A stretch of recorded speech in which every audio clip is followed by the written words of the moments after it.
नमस्ते दोस्तों, स्वागत है आपका हमारे चैनल नई किताब पर। मैं हूं आपका नैरेटर राजेश। यहां हर रोज शाम 8 बजे इंडियन स्टैंडर्ड टाइम पर हम एक नई किताब की समरी रिलीज करते हैं जो एक अनोखे टॉपिक पर होती है। आज हम बात करेंगे एक ऐसी किताब की जो भारत के प्रधानमंत्री नरेंद्र मोदी की जीवनी पर आधारित है, और वो भी पूरी डिटेल में, अगस्त 2025 तक। ये कहानी एक ऐसे शख्स की है जो एक छोटे से गांव से निकलकर भारत की सियासत का सबसे बड़ा चेहरा बन गया। क्या आपने कभी सोचा कि एक चाय बेचने वाला लड़का एक दिन दुनिया के सबसे बड़े लोकतंत्र का नेता बनेगा? तो इस रोचक कहानी को जानने के लिए वीडियो को अंत तक जरूर देखिए। अगर आपको पसंद आए तो चैनल को सब्सक्राइब करिए, बेल आइकन दबाइए ताकि हर नई वीडियो की नोटिफिकेशन आपको मिले। लाइक करिए, अपने दोस्तों के साथ शेयर करिए और कमेंट में बताइए कि आपको क्या सबसे ज्यादा पसंद आया। चलिए शुरू करते हैं। कल्पना कीजिए एक छोटे से गांव को जहां सड़कें धूल भरी हों, घर छोटे छोटे हों और लोग मेहनत मजदूरी से अपनी जिंदगी चलाते हों। ऐसा ही था वडनगर, गुजरात का एक छोटा सा गांव जहां 17 सितंबर 1950 को नरेंद्र दामोदर दास मोदी का जन्म हुआ। ये वो समय था जब भारत आजादी के बाद अपने पैरों पर खड़ा होने की कोशिश कर रहा था। उनके पिता दामोदर दास मूलचंद मोदी एक चाय की दुकान चलाते थे और उनकी मां हीराबेन मोदी एक गृहिणी थी जो घर संभालती थी। मोदी परिवार एक मध्यम वर्गीय, अन्य पिछड़ा वर्ग ओबीसी समुदाय से था। नरेंद्र 6 भाई बहनों में तीसरे नंबर पर थे। उनके परिवार ने आर्थिक तंगी का सामना किया और नरेंद्र को बचपन में अपने पिता की चाय की दुकान पर मदद करनी पड़ती थी। वो वडनगर रेलवे स्टेशन पर चाय बेचते थे और बाद में अपने भाई के साथ बस टर्मिनल पर भी। क्या आपने कभी सोचा कि एक बच्चा जो सुबह स्कूल जाता हो और दिन में चाय बेचता हो, उसका मन कितना बड़ा सपना देख सकता है? नरेंद्र के लिए ये बचपन आसान नहीं था। उनके पड़ोसियों और शिक्षकों के अनुसार वो एक औसत छात्र थे, लेकिन डिबेट और थिएटर में उनकी रुचि गजब की थी। वो स्कूल में नाटकों में हिस्सा लेते थे और अपनी बात को बड़े आत्मविश्वास से रखते थे।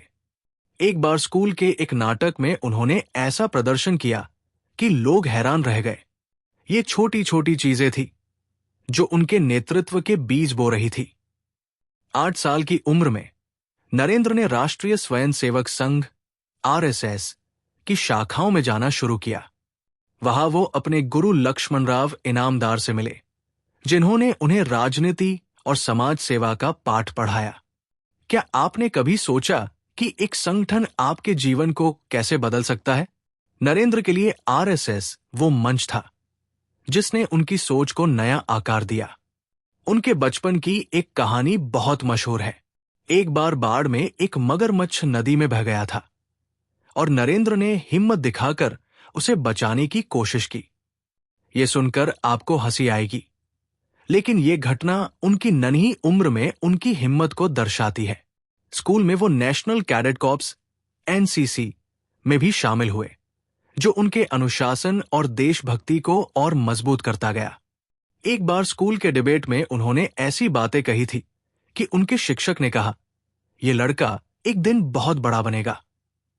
क्या आपने कभी सोचा कि आपके बचपन की छोटी छोटी हरकतें आपके भविष्य को कैसे आकार दे सकती हैं? नरेंद्र की जिंदगी हमें यह सिखाती है कि हर छोटा कदम मायने रखता है। नरेंद्र ने 1967 में वडनगर में अपनी हायर सेकेंडरी शिक्षा पूरी की। उनके शिक्षकों ने उन्हें एक मेहनती और उत्साही छात्र बताया जो पढ़ाई में औसत था, लेकिन डिबेट में अव्वल। फिर उन्होंने दिल्ली यूनिवर्सिटी से पॉलिटिकल साइंस में बैचलर डिग्री हासिल की और बाद में गुजरात यूनिवर्सिटी से मास्टर्स डिग्री। उनकी पढ़ाई का तरीका अनोखा था। वो स्कूल ऑफ ओपन लर्निंग से पढ़े और डिस्टेंस लर्निंग के जरिए डिग्री पूरी की। क्या आपने कभी सोचा कि बिना नियमित कॉलेज जाए कोई इतना बड़ा नेता कैसे बन सकता है? नरेंद्र की जिंदगी हमें सिखाती है कि मेहनत और लगन से कुछ भी मुमकिन है।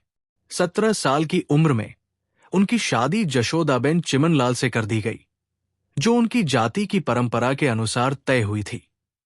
लेकिन जल्द ही नरेंद्र ने घर छोड़ दिया और देश भर में भटकने लगे। वो हिमालय गए, स्वामी विवेकानंद के आश्रमों में रुके और देश की विविधता को समझा। ये वो दौर था जब वो अपने जीवन का मकसद तलाश रहे थे। आरएसएस के नियमों में प्रचारक बनने के लिए अविवाहित रहना जरूरी था, इसलिए उन्होंने अपनी शादी को सार्वजनिक नहीं किया। 2014 में जब वो प्रधानमंत्री बने, तब जाकर उन्होंने अपनी शादी को स्वीकारा। क्या आपने कभी सोचा कि एक व्यक्ति अपने निजी जीवन को इतना गुप्त कैसे रख सकता है? नरेंद्र की जिंदगी में ये रहस्य हमें उनकी अनुशासित सोच दिखाता है। उनके भटकने के दिनों की एक कहानी बहुत रोचक है। वो एक बार रामकृष्ण मिशन में रुके और वहां के साधुओं से जीवन का अर्थ समझने की कोशिश की। वहां उन्हें स्वामी विवेकानंद की शिक्षाओं ने गहरे प्रभावित किया।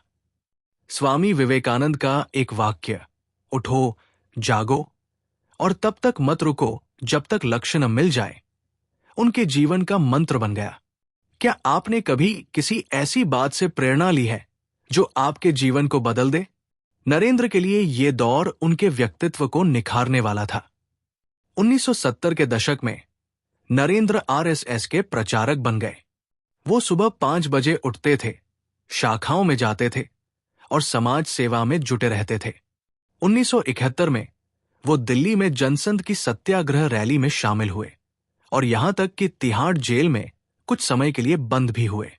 ये वो समय था जब इंदिरा गांधी ने इमरजेंसी लगाई थी और नरेंद्र भूमिगत होकर लोकतंत्र के लिए काम करते रहे। एक बार उन्हें गुजरात में आरएसएस की गुप्त मीटिंग्स के लिए साइकिल पर सैकड़ों किलोमीटर यात्रा करनी पड़ी। वो अपने साथियों को गुप्त संदेश पहुंचाते थे और पुलिस की नजरों से बचते थे। क्या आपने कभी सोचा कि एक युवा इतनी हिम्मत कैसे दिखा सकता है? 1987 में वो भारतीय जनता पार्टी बीजेपी में शामिल हुए और गुजरात इकाई के जनरल सेक्रेटरी बने। उनकी रणनीति और संगठन कौशल ने बीजेपी को गुजरात में मजबूत किया। 1995 में बीजेपी ने गुजरात में पहली बार अकेले सरकार बनाई और नरेंद्र को इसका श्रेय मिला। उनकी रणनीति थी, हर कार्यकर्ता को जिम्मेदारी दो और हर मतदाता तक पहुंचो।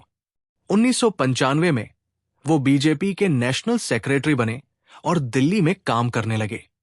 वहां उन्होंने हरियाणा और हिमाचल प्रदेश में पार्टी को मजबूत किया।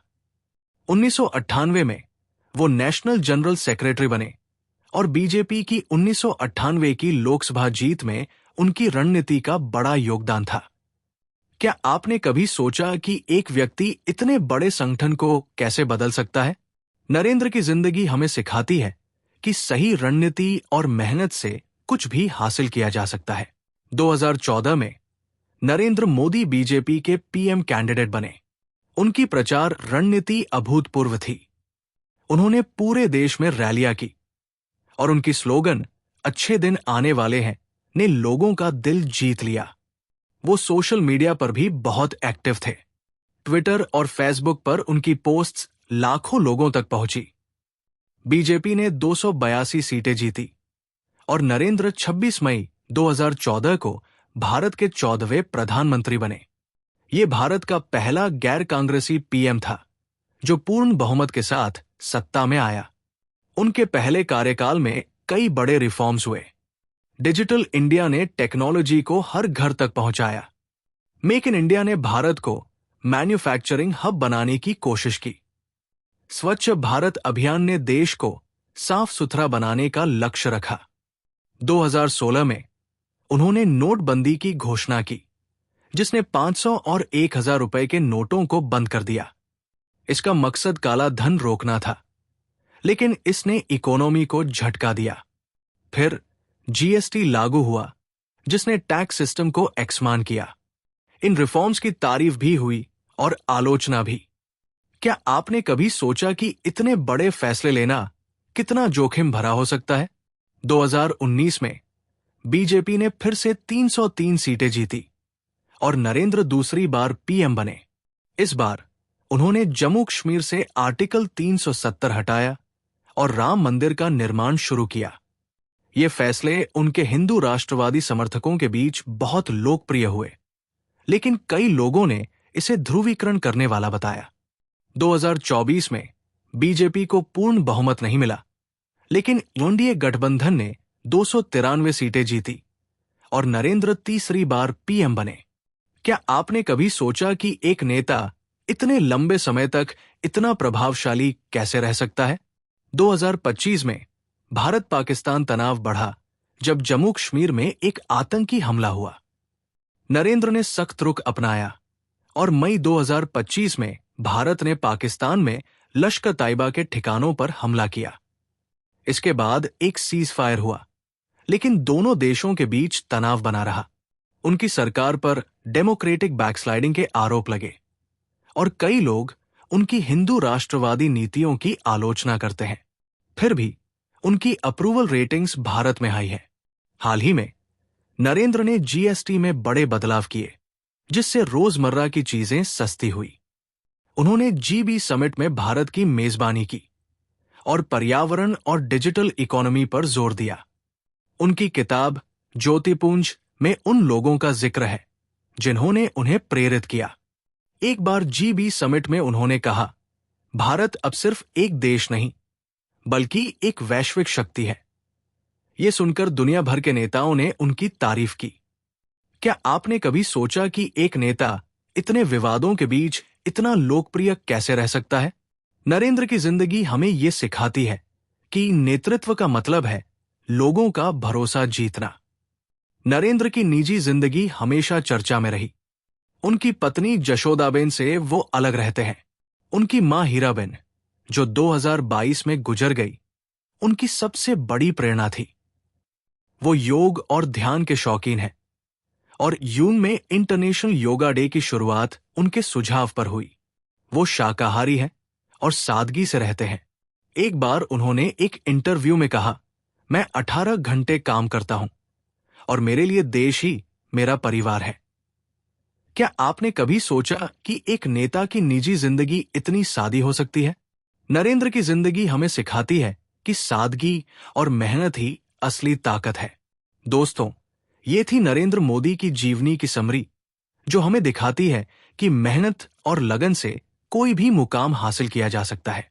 अगर आपको पसंद आई तो चैनल को सब्सक्राइब करिए, बेल आइकन दबाइए, लाइक करिए, शेयर करिए और कमेंट में बताइए, आपको लगता है कि नरेंद्र मोदी का सबसे बड़ा फैसला क्या था?